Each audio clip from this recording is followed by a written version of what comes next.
ଡିଏମ୍ଏସ୍ପୁର pH ଠାରେ ଅଷ୍ଟମ ଏମ୍ସିଏମ୍ ଅନୁଷ୍ଠିତ ହୋଇଥିଲା। ଆଉ ଏଇ ଏମ୍ସିଏମ୍ ରେ କ'ଣ ସବୁ ଆଲୋଚନା ହେଲା ଆସନ୍ତୁ ଜାଣିବା। ବିଦ୍ୟାଳୟରେ ପହଞ୍ଚୁ ପହଞ୍ଚୁ ଦେଖିଲେ ଯେ ବିଦ୍ୟାଳୟଟି 100 ବର୍ଷ ପୁରୁଣା। ଆଜ୍ଞା ହଁ, ଏହା 1925 ମସିହାରେ ତିଆରି ହୋଇଥିଲା। ବର୍ତ୍ତମାନ 100 ବର୍ଷ ପୁରା ହୋଇସାରିଛି।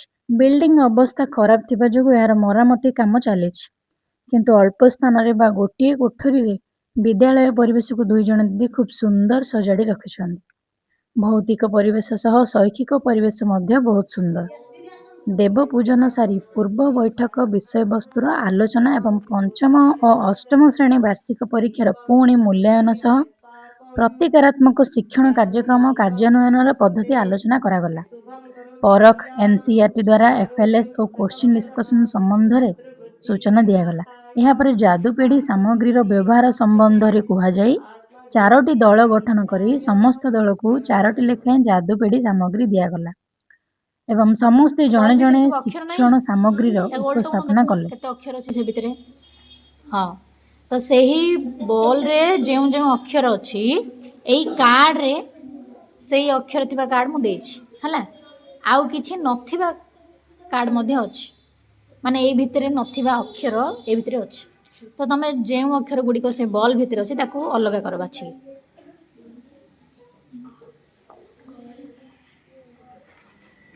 ମତେ ବା ଆମ ଦଳକୁ ଅକ୍ଷର ବଲ୍ ଓ ବ୍ୟଞ୍ଜନ ବର୍ଣ୍ଣ ଛାପା କାର୍ଡ଼, ଡମ୍ବୁରୁ ଏବଂ ଜିଗ୍ସା ପଜଲ୍ ମିଳିଥିଲା। ସେ ଭିତରୁ ଅକ୍ଷର ବଲ୍ ଓ ଓଡ଼ିଆ ବ୍ୟଞ୍ଜନ ବର୍ଣ୍ଣ ଛାପା କାର୍ଡ଼କୁ ନେଇ ମୁଁ ଏହି ଆକ୍ଟିଭିଟିଟି କରିଥିଲି। ଏହି ସାମଗ୍ରୀର ବ୍ୟବହାର ଦ୍ୱାରା ପିଲାମାନେ ଅକ୍ଷର ଦେଖି ବୁଝିବାରେ ସାହାଯ୍ୟ କରିବ, ସୂକ୍ଷ୍ମ ମାଂସପେଶୀ କୌଶଳ ବିକାଶ କରିବ, ଅକ୍ଷର ଚିହ୍ନଟ କୌଶଳ ବିକାଶ କରିବ ଯେହେତୁ ସେମାନେ ଠିକ୍ ଅକ୍ଷର ଚିହ୍ନି ପାରିବେ, ନିର୍ଭୁଲ ଅକ୍ଷର ଲେଖିବେ, ଏହା ସହ ସେଗୁଡ଼ିକର ଠିକ୍ ଉଚ୍ଚାରଣ ମଧ୍ୟ କରିବେ। ହେଇଗଲା? କାହିଁ କ'ଣ କ'ଣ ଅଛି? ଜଣେ ଜଣେ କୁହ, ଜଣେ ଜଣେ କହ କ'ଣ କ'ଣ ଅଛି? ଖ ଆଉ ଝ। ତୁ କ'ଣ କାଢ଼ିଲୁ ସନମ? ଠ। ତୁ? କ। ହଁ। ଗ ଆଉ ଜ। ଘ। ହଁ? କ'ଣ କ'ଣ ଶବ୍ଦ ଲେଖା ହେଇଛି ନା ସେଥିରେ? ସେ ଶବ୍ଦ ଯାକ ଗୋଟେ ପଢ଼ିଲ, ଯାହାର ଯୋଉଥିରେ ଯାହା ଶବ୍ଦ ଅଛି।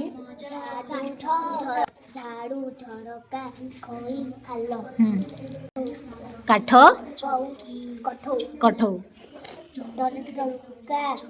ଜଳେ ଜଳ, ଜରେ ଜଙ୍ଗଲ, ଗାଈ।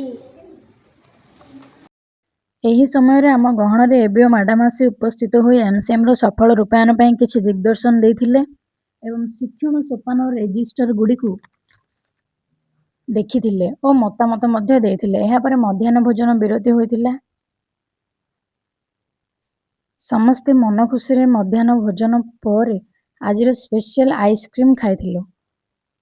ପୁଣି ଥରେ ସେସନ୍ ଆରମ୍ଭ ହୋଇଥିଲା ଏବଂ ବିଦ୍ୟାଳୟରେ ଛାପାଲେଖା ସାମଗ୍ରୀର ପ୍ରଦର୍ଶନ ଓ ଶିକ୍ଷଣ ସାମଗ୍ରୀର ଫଳପ୍ରଦ ବ୍ୟବହାରକୁ ନିଶ୍ଚିତ କରିବାର କିଛି ମୁଖ୍ୟ ଦିଗ ଯେପରି ଶିକ୍ଷଣ ସାମଗ୍ରୀକୁ 2-3 ସପ୍ତାହରେ ପାଠ ଅନୁଯାୟୀ ବଦଳାଇବା, ଗଣିତ ଓ ଭାଷାଜ୍ଞାନ କୋଣ ପ୍ରସ୍ତୁତ କରିବା, ଶିକ୍ଷଣ ସାମଗ୍ରୀକୁ ଛୁଇଁବା ପାଇଁ ପିଲାମାନଙ୍କୁ ସ୍ୱାଧୀନତା ଦେବା ଇତ୍ୟାଦି ଦିଗ ପ୍ରତି ଦୃଷ୍ଟି ଦେବା ପାଇଁ କୁହାଯାଇଥିଲା।